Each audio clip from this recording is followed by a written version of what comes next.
If you guys want to catch more fish this summer, then this is the video for you. In today's video, I'm going to show you what ChatGPT says is the best creature bait color for the summer. Sometimes I use ChatGPT to help me kind of come up with hooks and different things in a YouTube video. So that way, when I go to film, it's a little bit easier. It just helps me on the creative side. Everything that I do in my videos is knowledge that I have, but sometimes I use ChatGPT just to kind of speed up that process. So what I did in this video is I went to ChatGPT and I specifically asked it this question. I need a YouTube script that details the process of pouring a soft plastic creature bait. The mold I will be using for this video is the Do It Mold's Boss Hog mold. I love to fish this bait on a Carolina rig and have caught a ton of fish this way. I want this video to be about making the best color to fish during the summer. So ChatGPT spit out a YouTube script that kind of goes down how to make it, the different process, a recipe for that color and everything like that. I'm not gonna do that recipe exactly because the recipe really is determined by the type of colorant that you use and stuff like that. But we're gonna make this same color using the colorants that I have. So this is what ChatGPT suggested that I say to you guys about this color for the Do It Mold's Boss Hog. For summer, I like to go with something that shows up in both stained and clear water. One of my favorite color combos is a laminate of green pumpkin on top and watermelon red on bottom with a touch of black flake and gold flake for some summer flash. This combo mimics bluegill and crawfish, two of the main things that bass are feeding on in the summer. This is actually pretty good information, and that's pretty good color combo overall. I think that it's gonna catch fish, and I definitely think it's gonna mimic crawfish, and it's also gonna mimic bluegill, just like ChatGPT says. So the information that it gave me was actually spot on, but that's what we're gonna be making in today's video. We're gonna be making that green pumpkin black flake with watermelon red and black flake and maybe a little bit gold flake down on the bottom side of that Do It Mold's Boss Hog. I think it's gonna turn out pretty cool. As I'm going through this video, you're gonna see a bunch of different products, like a dual injector, the different molds, and the colorant, the Plastisol, everything. It's all available at Do It Molds. Do It Molds has an affiliate link that they've given to me, so that way, if you click on that link and head over to the website, they know that I sent you. It's the only way I get credit for any kind of sales or anything like that. So if you're gonna buy anything after watching this video, please use that affiliate link so they know that I sent you. So for anybody that's not familiar with the Do It Mold's Boss Hog mold, this is it right here. This is a brush hog style bait. I really like this bait. I catch fish pretty much anywhere I go. My favorite way to rig it up is on a Carolina rig. Cast that thing out with a big weight, drag it all the way back. But you can flip, you can pitch it, you can Texas rig it, you can do all kinds of stuff. You can drop shot it if you want to. There's just so many things, super versatile bait, and you can create all kinds of different colors that mimic whatever you're trying to mimic. So the first step in our process is going to be heating up our Plastisol, getting it up to 350 degrees. We got 1 cup in each of our different colors. We need 2 different colors because we're doing a laminate, so the top's going to be 1 color, the bottom's going to be another color. I'm going to add some salt in here shortly once we get everything heated up. I like to get my Plastisol nice and clear before I add in any of my coloring or anything. So when you're heating up your Plastisol, you want to make sure you do it nice and slow. I like to do it for a minute, stir it up, do it for a minute, continue to stir. That way it gets a nice even heat throughout the Plastisol so you don't end up burning any of it. You don't want to burn it because then that stuff becomes useless and you're going to have to start over. All right, so off camera, I made sure that our Plastisol got all the way up to 350 degrees. I just like to use an infrared thermometer for that. The infrared thermometer just is easy to use. It's nice and quick. So what I'm gonna do now is I'm gonna add in some salt. This is a 1/4 cup of salt. I just used like Morton's popcorn salt. I'm gonna put about 1/8 of a cup on each side. And then we're gonna have to heat everything back up again because the salt's gonna cool everything down. But I like having a little bit of salt because it changes the buoyancy of everything. I like a nice little slow fall on the Carolina rig, and I think having a little bit of salt kind of weighs this bait down just a little bit. So I think it adds in what I'm trying to accomplish down there by having that bait nice and far away from my sinker. So for our green pumpkin side, we're going to start off with green pumpkin green X2 colorant as our base for the green pumpkin side. Just going to give it a good little shake. And then we're going to drop in 5 drops to start off.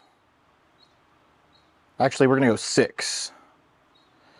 We'll kind of see how that goes to start off. I always like to go a little slow with my colorant, especially this X2 because it's pretty thick, so a little goes a long way. It's not real thin, so you can you don't need to put a lot in there in order to get that color change because already we're getting a good green pumpkin color going. We do need to get some of that plastic off of the sides, but overall, we're already getting a nice good green pumpkin color. Probably might need to add another drop or two, but we don't need to add too much after what we just put in there.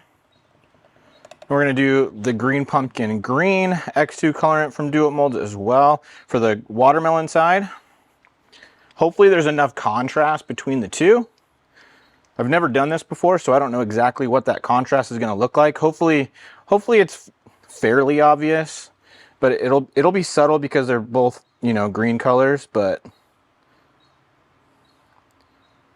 so that's probably enough right there. That didn't come out very good. It came out super thick, but it'll still work. And I was hoping to be able to give you a specific amount of drops on that one. I would guess that's probably about 4 drops as well.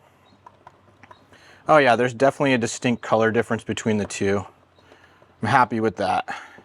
In the laminate, it's probably only going to be able to see it in the sun, but down in the water, with the way the water and the light reflects off everything, there will be a difference in the water, especially with the flakes and everything. So it'll be kind of cool to see how this thing all ends up once it's all said and done. So everything started to set up on me a minute ago when I was doing all the colors and everything. So I had to heat everything back up a little bit. I think we're going to leave the green pumpkin side as is, but we're going to add another 2 drops, I think, to the watermelon side. Or just one more glob like that. It's coming out super thick. Probably need to add some oil or something in there, but it's still getting the job done for sure. Getting that color nice and watermelon-y. Yeah, that's turning out how I want it. Nice and translucent still. So now what we're going to do is we're going to add in our flake. So we're going to add, this is a 1/2 teaspoon. So we're going to do half of that for red. And we're going to go, that's 08 red. And then we're going to go with the same thing on the black. And this is 015 black. And then I don't have any gold flake, so we're going to go with copper. And we're going to put the copper on both sides. I'm going to go a little bit heavier on the green pumpkin side and just a tiny bit on that watermelon side. So I had to just make an adjustment there on the fly. I'm not a big fan of gold, to be honest with you. So when I didn't have it, I wasn't too worried about it. I do like copper. I like copper a lot. I think baits that have copper in them tend to get bit pretty good. I got a fan blowing, so it's warming up the outsides of all this Plastisol pretty good. So it's kind of making it a little bit difficult to work with. But we're going to get it done. That's kind of a cool little color right there.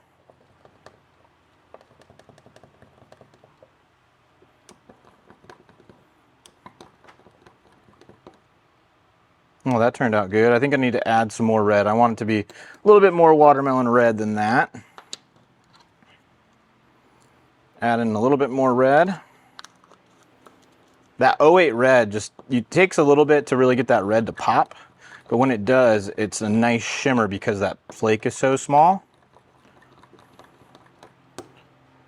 Yeah, that's showing up really good. Okay, so we're getting pretty close to being able to pour some of these baits up. So one thing I do want to talk about is the dual injector that you're going to need in order to make these baits. This is the Do It Molds dual injector. In order to make laminate baits, you're going to need a dual injector.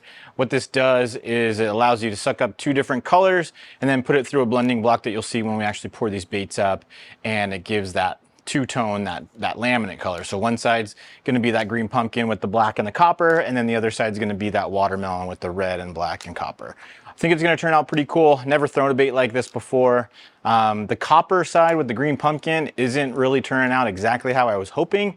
A lot of times when I do baits like that, I put some purple in there, and I think that purple kind of helps the green pumpkin side. But we're going to see how it goes and just see what it turns out to be. And then one of these days, we're going to get out there and put them to the test to see if I can catch fish on them. All right, so it is time to start pouring these up. Just going to get a little stir in there because the salt will settle to the bottom if you don't stir everything. So we're going to get a good stir on both sides, get everything nice and mixed up. And then we are going to put our injectors in there, suck up some of that Plastisol.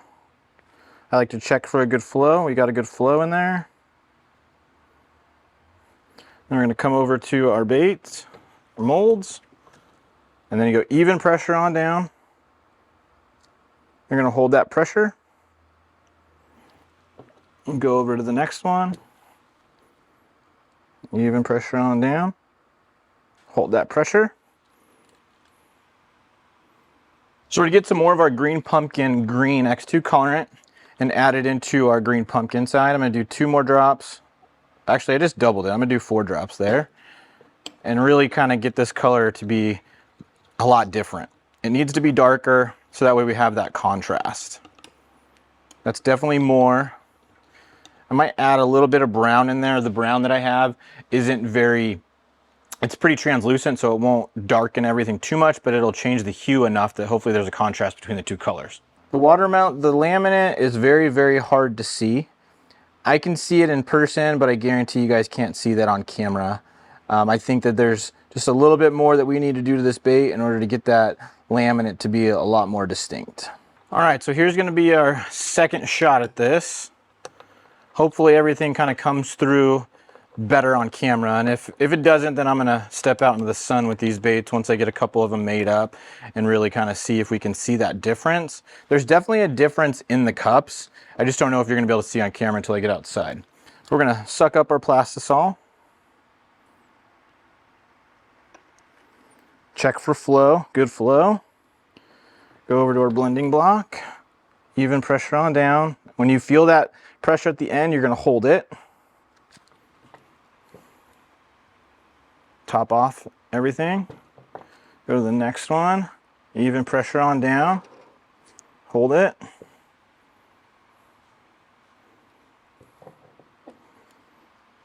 And then the third one. I feel like these are gonna turn out a little bit better than the last ones. Top everything off a little bit.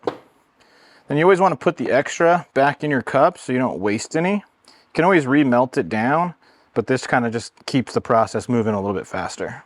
All right, so we're gonna open up our mold and check out these baits. So that's the one side, and then here's our other side. I guarantee that laminate's probably not coming through super easy on camera, but there is a difference. We're gonna get out in the sun, and I think you guys will be able to see it.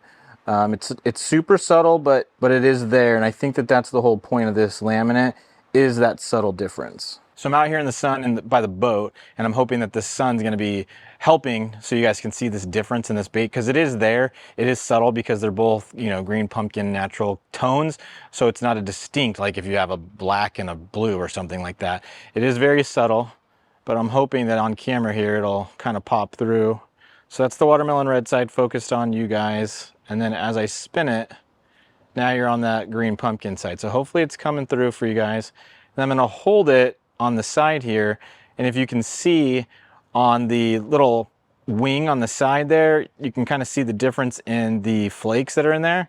And as I spin it, hopefully it'll pop up on camera or something like that as well. I'm hoping you guys are able to see it, but there is definitely a difference there. I just don't know if it's coming out on camera. So I had a bunch of leftover plastic, and I figured if I'm gonna put these to the test, I might as well give myself a couple different baits to choose from.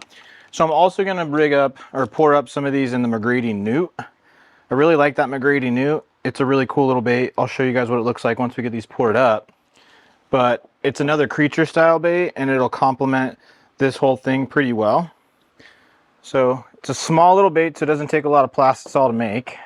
But we're gonna give ourselves a couple of them to try out when it's time to put these to the test.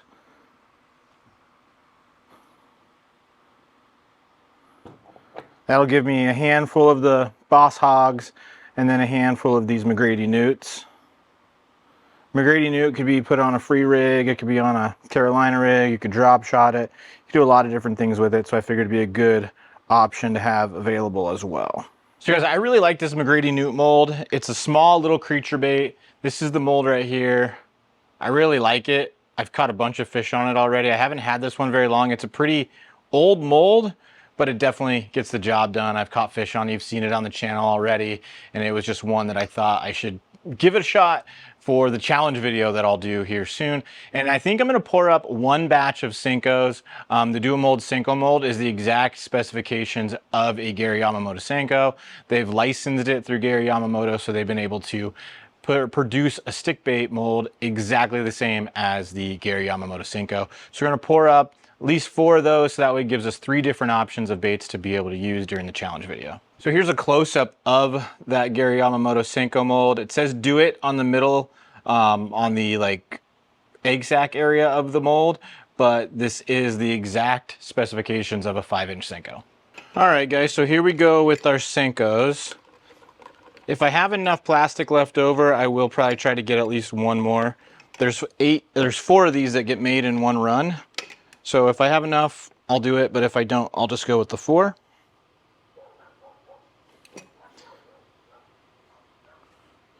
Come over to the mold.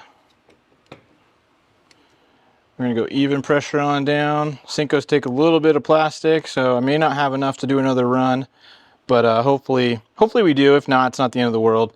4 should be good enough just to make sure we can catch fish on the challenge.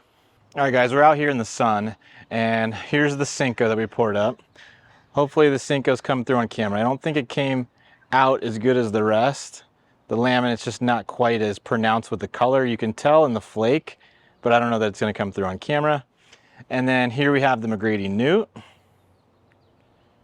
McGrady Newt on the green pumpkin side right now, and then I'm gonna spin it. And that's gonna be the watermelon red side. Back to the green pumpkin side. Watermelon red. Here's a side profile. Hopefully you're gonna be able to see the differences in the flake. I don't know if the sun is good enough right now, but we're doing the best we can with the conditions that we got. But that's the McGrady Newt.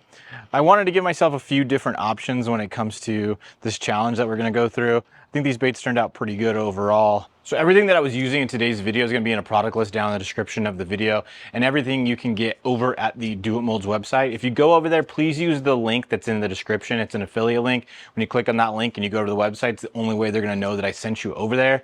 But everything's gonna be listed out in the product. Hope you enjoyed watching today's video and seeing me dabble with trying to make this laminate that ChatGPT said should be the best bait color for summer.